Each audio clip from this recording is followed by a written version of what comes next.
Welcome to the High Volume Hiring Podcast. I'm Stephen Rothberg, the founder of College Recruiter job search site.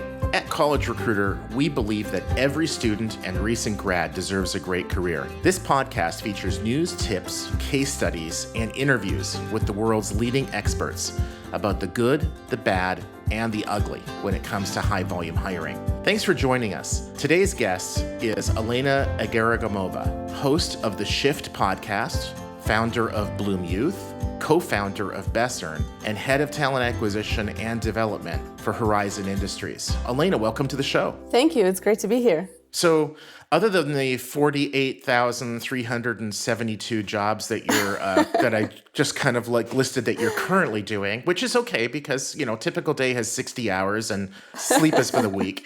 Tell us a little bit about yourself and what you're up to. Sure. So started my career actually in higher education learning. Quickly realized that things are moving a little bit too slow for me on the higher education side, with no shade on higher education at all. Loved my experience there. And then I kind of decided to go into corporate learning and really kind of found my passion within adult learners, talent and development, talent management, and naturally kind of also a big part of what I do is talent acquisition, because I feel like it's all under one umbrella of just the learning and development. So I always say it was a hobby that turned into a career and a business for me. Yeah. So you're one of those people who do what you like. Absolutely. I'm one of those annoying people that loves her job. You know, it's not all day, but it is most of my days, every day. I'm excited to get up. I'm excited to continue to create different things within the different realms that I work in. And I love it so much that I have a podcast about these things, as you know. So I love the passion. Since the very first time that you and I connected, that is just something that just comes through, and it's so authentic. Some people pretend to have the passion, and you can smell that BS from a mile away. You're definitely not one of those. So question, one of the reasons what so many organizations need to hire so many people is that the retention of those people is so low. I think that shifting resources from recruitment to learning and development should help with retention and therefore reduce recruiting costs, increase productivity. Is that something you would agree with? Yeah, so I think that just for context, I think that there's companies that do mass recruitment, those that are kind of like hourly opportunities, right? Well, you need to hire for like high volume for, let's say, seasons, right? Amazon does this huge hiring of thousands before Prime Date, etc. But then on the regular kind of corporate side of the world, where you're just kind of having your, those salaries jobs, those kind of really clear careers, essentially, there it's a little bit different. And there I agree. This is where employers really need to focus more on a couple of things. Number one, employer branding. Number two, talent mobility.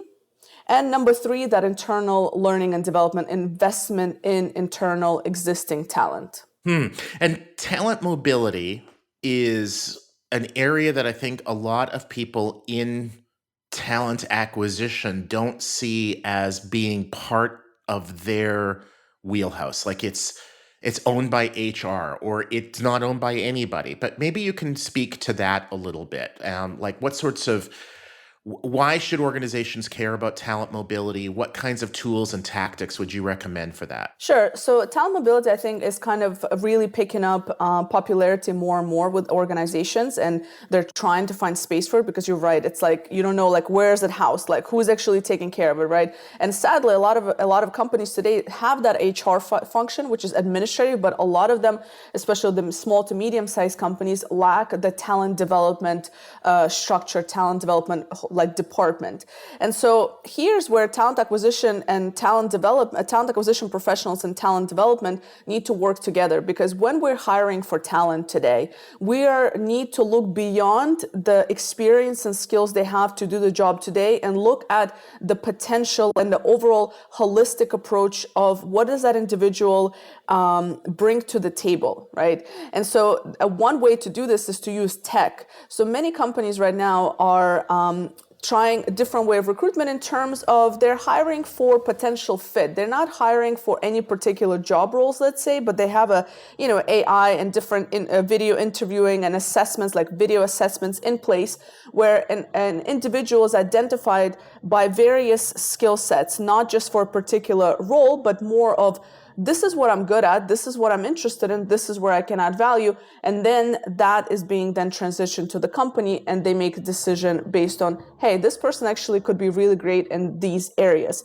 And the importance of doing that is that it opens up opportunities for you for this employee in the future, in terms of you're not only hiring for specific skill, you're hiring this person on various other things that they can potentially use in different roles within your company that will help that talent mobility. It's just right now, still, we're very much focused on like having people hit the ground running, but we need to invest more in saying, okay, this person can actually be really great in this role. They might not be 100% qualified, but we can get them up to speed by having a really great onboarding, internal training program to make sure that they succeed in this particular area of work. Yeah, it drives me nuts how often I hear about organizations taking 6, 9, 12 months to find somebody, where if they were a little bit more flexible and said, she's got 80% of what we want, and if we just train her for 2 weeks, she's going to have 100% of what we want, rather than waiting 6, 9, 12 months for that elusive ideal candidate, that purple squirrel. Mm-hmm. And what's interesting is that one way to also be proactive about it, this goes back to employer branding, and I feel like it's all connected. So it's not only the company's responsibilities, but it's also the individual responsibility, right? So on the individual, the job seeker, it's important for them to be able to sell themselves in a way that makes sense. So that's where, as an individual, we also have to take responsibility and say, okay, how do I actually pitch myself? What am I looking for, etc. But from a company side, what they can do is really have resources and content around their company, around the company culture, that will help an individual imagine themselves working there. Instead of having job descriptions, for example, right? Those are valid in particular areas, and certain roles require us to hit specific boxes when we're hiring. But a mass majority of jobs today don't necessarily need to go by that check-in of the box. So what companies can do, an example UPS does, they have this, a series of day in the life, like a 2-minute video of what life is like at UPS in different positions. And so when you're watching that as a candidate versus reading a job description, you might be able to relate a lot more, like, hey, I can do that. I might not know how to, kind of go down the box of items that I need to tick to get the job, but actually what that person is describing, yeah, I can do that because I've done this in previous situations, whether it was at university, whether it was in some internships, or if you're an experienced person, perhaps in previous jobs. It makes it much easier for people to say, hey, that might be actually a great way for me to, a great opportunity for me. And I think that probably is a good way to not only reduce the time of bringing on candidates that might not be the great fit, right? So it will kind of filter out those that A, might not even access this information because they don't want to invest the time, or B, it might just cross out candidates and say, that's not what I'm looking for. So, and it gives them like real life kind of experience of that job. Interesting. So, Elena, the work that Bessern does for its clients, is this the kind of stuff that you're doing with them?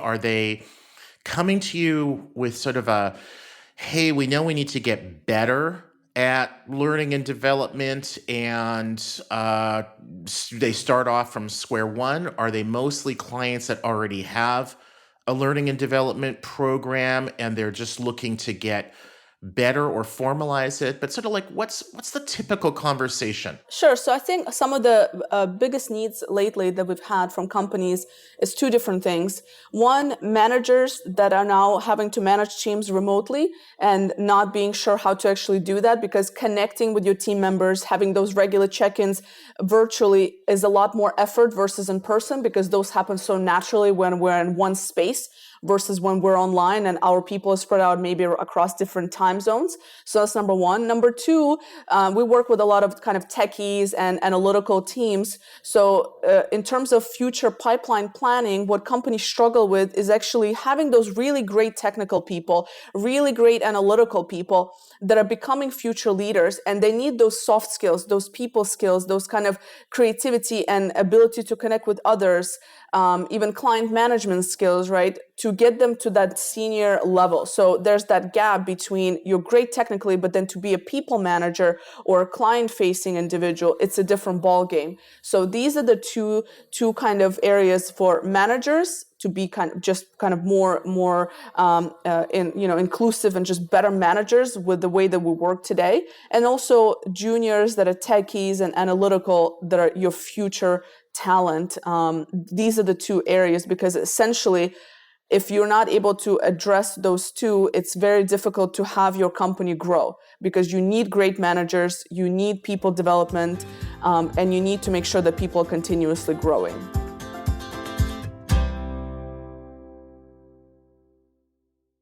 What happens when employees behave badly? Boy, we could do an entire TV show, maybe a Netflix special on that. Well, Ryan and I sat down and recorded episodes for FAMA, and we asked practitioners, give us your most outrageous story. The sales leader that brings cocaine to work, whatever. Just bring us the outrageous, and it is funny. So if you need a laugh, which we all do from time to time, search for workplace misconduct wherever you get your podcast, and you'll find it. And trust me, you will laugh and cry, but you'll definitely laugh. All right. Thank you.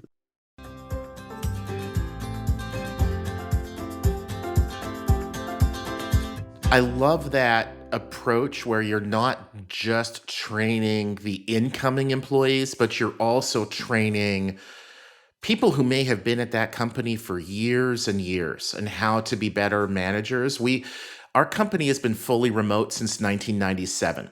And when COVID hit and we saw so many organizations struggling to adapt with, not just do they have an appropriate place to work if they're working from home, but and the computers and all of that, but just how do you manage people? And what we saw over and over and over again is it generally was not a deficiency with the employee, with the person who had been with the company for maybe 3 months or 6 months or a year or two.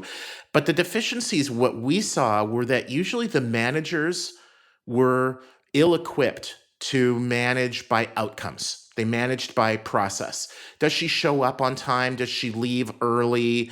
Does it look like she's working hard? Sort of proxies for productivity instead of looking at what the actual productivity is. If she did X, Y, and Z, did that help us reach our revenue goals or reduce our expenses or reduce our time to land that new account? Some kind of objective measurement where both the manager and the employee know every minute of every day what the priorities are, what work should be done first, second, third, and other work that it's just busy work. It's there, it can be done, it's related to your company, but at the end of the day, it doesn't really add value. And so it should be rare when you get to that. And I think a lot of employees, they just absolutely want to do what's best for the employer, but they just often don't know it. And so it's great that that Bessern, and I'm sure other organizations as well, are focused on that aspect, from the getting the managers to manage better. So switching gears a little bit, you know from a previous conversation that we had on the Shift podcast that I had watched your TEDx Dubai talk from a few years ago. And I was struck at your history, your background, the hurdles you had to overcome in your teenage years, the excellent choices you made regarding college, the impact that all of that made on your career and other life decisions. But for employers who don't know how to handle non-traditional candidates, what advice would you give them? I think this is where they have to really invest in their recruiters, right? So great recruiters are going to recruit great people. And what do I mean by that is really selecting individuals who are very future focused when it comes to recruitment, who understand the tools that are available, who understand assessments that are available that could help them see beyond the person's, education only or experience only, right? And this is where you have to be really specific. So recruiters today need to be a big part of, just business drivers in terms of what does the business need, what does the future look like. Today we see a lot of companies being reactive, and so they're not spending as much time actually identifying what talent they're going to need, and they're being reactive versus proactive.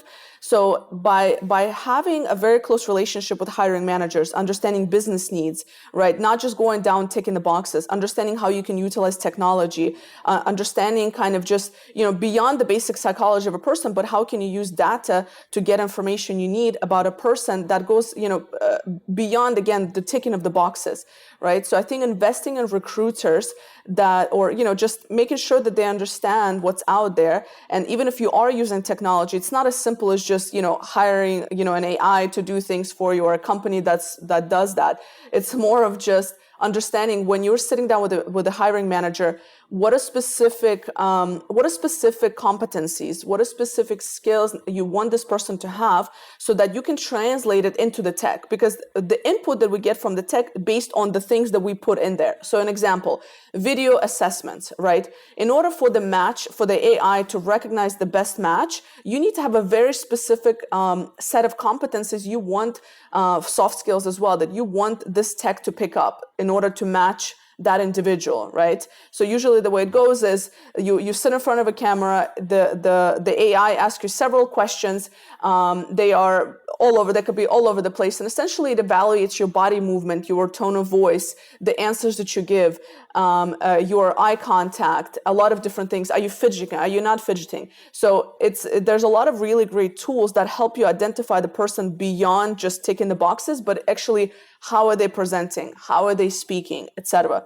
Of course, on the flip side, it's not beneficial to candidates who don't feel comfortable doing this on camera. So again, I think there's two responsible parties, right? As an individual, you need to be prepared because that's the future. You're probably going to be talking to, some kind of tech or an avatar or something like this in order for you to get that next job. But also from a recruiter perspective, you just have a really clear data input of what that AI should be looking for. And even that's not going to be, of course, 100%, but that's a great way to kind of be proactive, essentially. So that's one part of it. But I think connecting human touch with tech, that's where it's really at. That is how you make sure you have great talent, and that starts with having great recruiters. Yeah, absolutely. And I loved how you talked both in terms of the recruiters working with with the hiring managers as well as the tech. They're, if I can just kind of encapsulate it, maybe is they shouldn't just be order takers. They need to be managing up with the managers, and they need to be able to have influence over what tools they're using and how they're using it. The one thing that I've seen in the college and university recruiting space forever is that the hiring managers are used to saying that this position requires a bachelor's degree and such a GPA and whatever. And the organizations that seem to be having the most success with recruiting are those that are pushing back on that and really questioning from the ground up. Does this role actually require a bachelor's degree?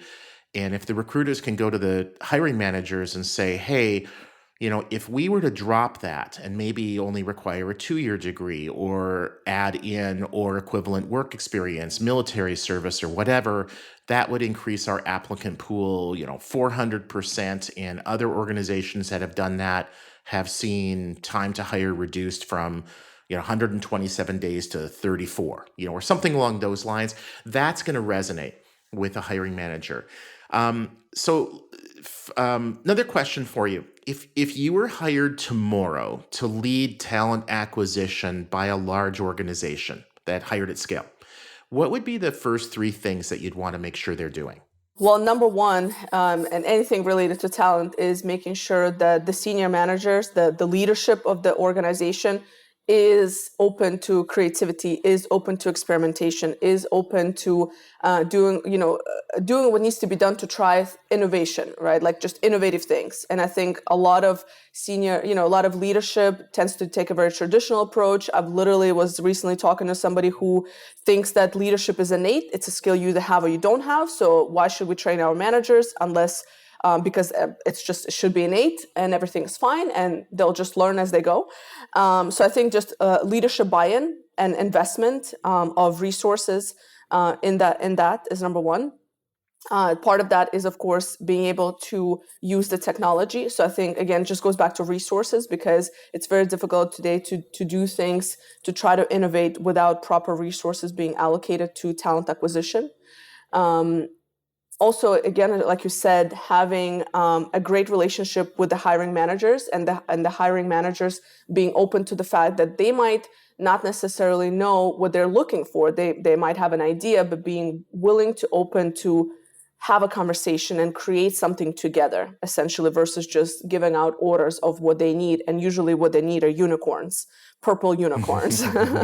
So with glitter and a number of other things. Yes. So I think just those two things are probably very important. And having, a company culture that supports creativity. I think that's probably one, like as a talent acquisition professional, one of the things that matters to me is leadership, ability to innovate, experiment, of course, cost effectively as much as possible. I'm not saying to go in and spend a bunch of money on trying different things, but there are a lot of cost effective ways to try things. And I think a lot of people are missing out on that because, again, we're very reactive versus proactive. So having the right kind of team around you who understands that and willing to kind of suffer the short-term pain for long-term gains is probably one of the best things we can have in an organization. Hell yeah. Well, Elena, this has been great. Listeners that want to connect with you to get more information, where should they reach you? My main platform is LinkedIn, so it's just Elena Agaragimova. You can look me up, you can Google me, you will have all the information about me, and I'm reachable at many different platforms, but LinkedIn is my main one. Awesome. And as somebody whose last name can be hard to spell, I'll go ahead and I'll spell it yours for the listeners. Agaragimov, as in Victor, A. Thanks for joining us today on the High Volume Hiring Podcast, a co-production of Evergreen Podcasts and College Recruiter. Please subscribe for free on your favorite app, review it, 5 stars are always nice, and recommend it to a couple people you know who might want to learn more about how best to hire dozens or even hundreds of people. A special thanks to our producer and engineer, Ian Douglas.